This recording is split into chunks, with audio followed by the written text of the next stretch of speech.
Good morning guys, कसे आहात तुम्ही? आय होप तुम्ही खूप मस्त असाल, छान असाल, सुंदर असाल, सुरक्षित असाल आणि माझ्या एका नवीन व्हिडिओमध्ये तुमचं खूप खूप स्वागत आहे.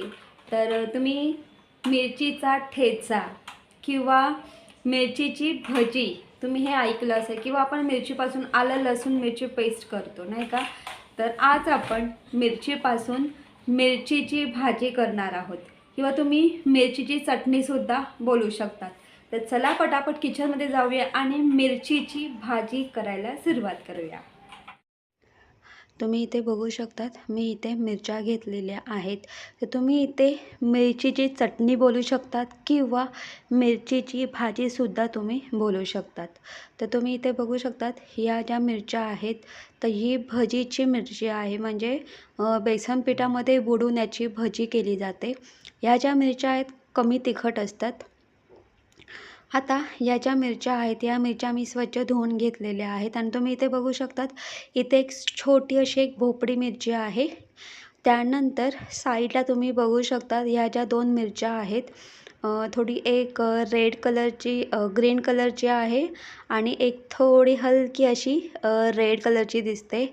तर एवढंच सांगेल, ह्या तीन ज्या मिरच्या ह्या किचनमध्ये मी काही कुंड्यांमध्ये मिरचीच्या बिया पसवल्या होत्या, म्हणजे झाले असते मला असं वाटतं की 4-5 महिने.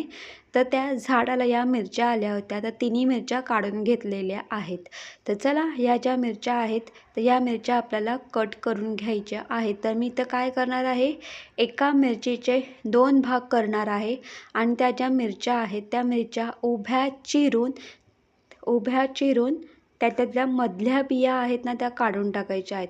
आता इथे आपल्याला बिया का काढून टाकायच्या आहेत, कारण मिरची ही मुळात तिखट असते, ती तिचा थोडा तरी तिखटपणा सोडत असते, म्हणून या ज्या बिया आहेत आतल्या त्या काढून टाकायच्या आहेत, म्हणजे या मिरच्या कमी तिखट लागतील. तशा जर बघायला गेलं तर ह्या मिरच्या खूप कमी तिखट असतात, पण शक्यतो तुम्ही बिया काढण्याचा प्रयत्न करा.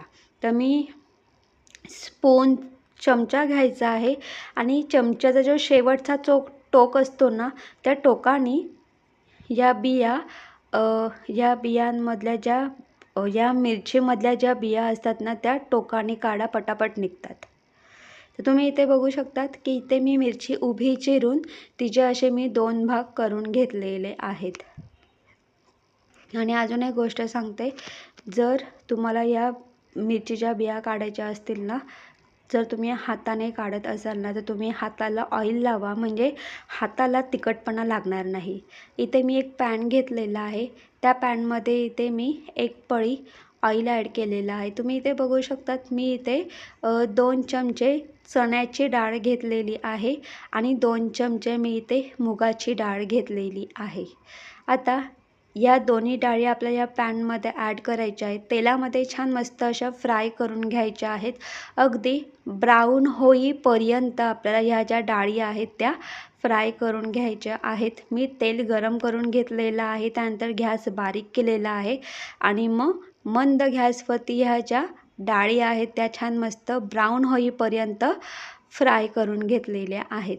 आता आपण ज्या मिरच्या कट केल्या होत्या त्या या पॅनमध्ये आपल्याला ॲड करायच्या आहेत आणि या मिरच्यासुद्धा आपल्याला फ्राय करून घ्यायच्या आहेत.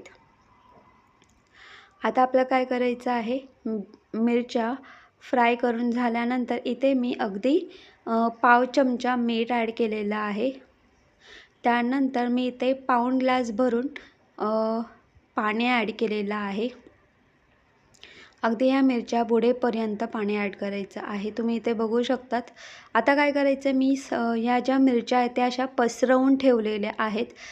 गॅस मोठा करायचा आहे आणि हे जे पाणी आहे तर हे पाणी पूर्ण आटेपर्यंत ह्या मिरच्या सुकून, म्हणजे शिजवायच्या आहेत आपल्या या पाण्यामध्ये. पाणी पूर्णपणे आटलं पाहिजे, म्हणून मोठ्या गॅसवरती या मिरच्या शिजून घ्यायच्या आहेत अगदी पाणी आटेपर्यंत. तर तुम्ही इथे बघू शकता, मी इथे कांदा घेतलेला, एक टोमॅटो घेतलेला आहे. इथे आपण कांदा आणि टोमॅटो बारीक चिरून घ्यायचा आहे. तुम्ही इथे बघू शकतात की बऱ्यापैकी पाणी आटलेलं आहे. थोडंफार असं पाणी राहिलेलं आहे. हे सुद्धा पाणी आपण छान मस्त आटवून घेऊया. पूर्णपणे पाणी आटलं पाहिजे. थोडंसं पाणी आहे. तर मी या ज्या मिरच्या आहेत पुन्हा एकदा छान अशा मी फ्राय करून घेतलेल्या आहेत आणि फ्राय करून पुन्हा अशा मी पसरवून पॅनमध्ये ठेवलेल्या आहेत. तुम्ही इथे बघू शकता, इथे मी शेंगदाणे घेतलेले आहेत. हे शेंगदाणे आपल्याला भाजून घ्यायचे आहेत. इथे मी या तव्यावरती गॅस ऑन करून गॅस बारीक केलेला आहे. तर छान मस्त हे शेंगदाणे आपल्याला भाजून घ्यायचे आहेत. तर तुम्ही आता बघू शकतात की बऱ्यापैकी पाणी आटलेलं आहे. आता पाणी अजिबातच नाही आहे. आता गॅस बंद करायचा आहे आणि या ज्या मिरच्या आहेत या आपल्याला एका प्लेटमध्ये आपल्याला काढून घ्यायच्या आहेत. तुम्ही ते बघू शकता, एका प्लेटमध्ये या मिरच्या मी काढून घेतलेल्या आहेत. खरं म्हणजे मी एक काम करत होते आणि काम करता करता म्हणजे लक्षातच नाही की मी शेंगदाणे ठेवलेले आहेत भाजण्यासाठी. ते थोडे हलके असे काळे झालेत. ठीक आहे, शेंगदाणे भाजून त्याचा अर्धा तुकडा करून घ्यायचा आहे. तुम्ही ते बघू शकता, कांदा टोमॅटो बारीक चिरून घेतलेला आहे, शेंगदाणे सोलून त्याचा अर्धा तुकडा करून घेतलेला आहे, लसूण टेचून घेतलेलं आहे. तर तुम्ही इथे बघू शकता, इथे मी शेंगदाणे 2 भागांमध्ये डिवाईड केलेला आहे. अर्धे शेंगदाण्याचा तुकडा केलेला आहे आणि अर्धे शेंगदाणे जे आहे ते आपण ग्राइंड करून घेणार आहोत. तर इथे मी 2 चमचे मी खोबरं घेतलेलं आहे आणि शेंगदाणे.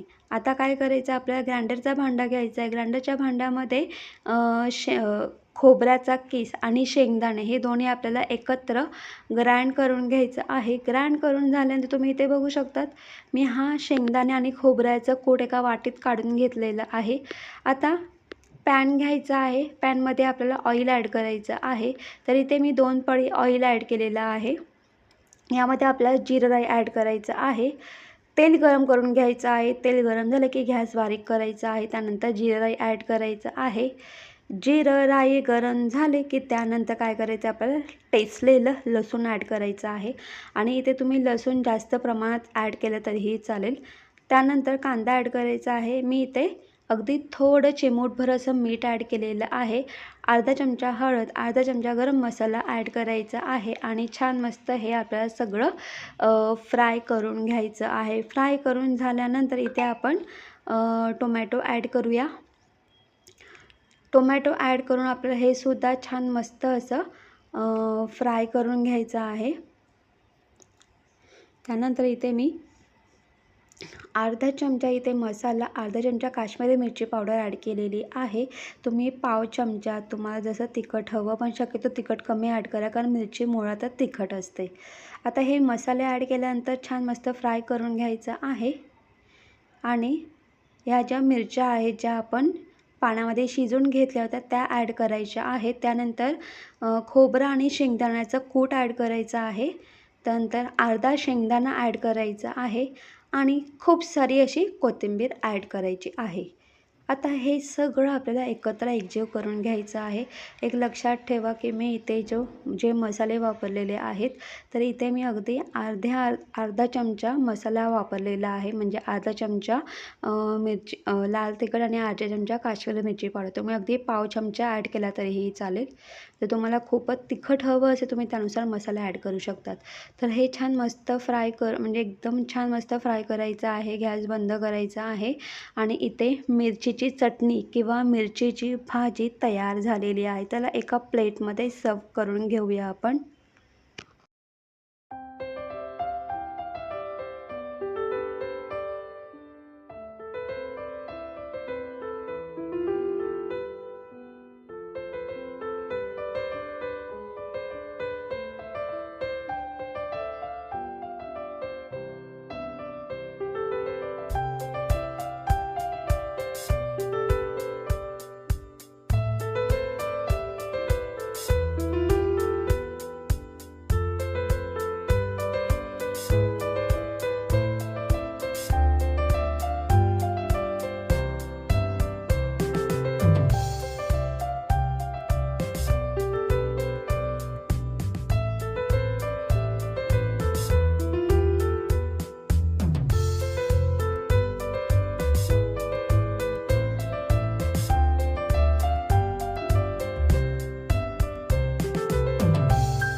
तर तुम्ही पाहिलं असेल आपण मिरचीची भाजी किंवा मिरचीची चटणी तयार करून घेतलेली आहे आणि ही जी चटणी आहे ही तांदळाच्या भाकरीबरोबर किंवा चपातीबरोबर अप्रतिम लागते. कधी कधी काय होतं माहिती आहे का, म्हणजे मोस्टली सगळ्यांकडे सकाळी सकाळी अर्ली मॉर्निंग चपाती किंवा भाकरी बनतेच, पण भाजी बनलेली नसते. आणि भाजी बोलली की आपल्यासमोर खूप मोठा प्रश्न असतो. पण जर तुम्ही फ्रीजमध्ये जर अशा पद्धतीने ही जर मिरची चटणी करून ठेवली, तुम्ही एनी टाईम तुम्ही ती चटणी गरम करून तुम्ही भाकरीबरोबर खाऊ शकतात. ही जी चटणी आहे ही फ्रीजमध्ये 5 ते 6 दिवस खूप छान अशी राहते. आणि अजून एक गोष्ट सांगेन की ही जी चटणी आहे तर ही नुसती भाकरी किंवा चपातीबरोबर नाही, तर तुम्ही डाळ भाताबरोबर सुद्धा तुम्ही ही मिरची चटणी खाऊ शकतात. आणि एवढं सांगेल की ही चटणी नक्की ट्राय करा, चवीला एक नंबर आणि भन्नाट अशी लागते. तर गाईज, तुम्हाला माझा व्हिडिओ कसा वाटला ते कमेंट्स करून सांगा. जर तुम्हाला माझा व्हिडिओ आवडला असेल तर माझ्या व्हिडिओ लाईक शेअर करा आणि माझ्या चॅनलमध्ये नवीन असाल तर माझं चॅनल सबस्क्राईब करायला अजिबात विसरू नका. तोपर्यंत बाय बाय, टेक केअर, तुम्ही तुमची काळजी घ्या आणि पुन्हा एकदा एका नवीन व्हिडिओमध्ये एक नवीन रेसिपी घेऊन भेटूया. तोपर्यंत बाय बाय, से bye bye, bye bye, good night, Tata.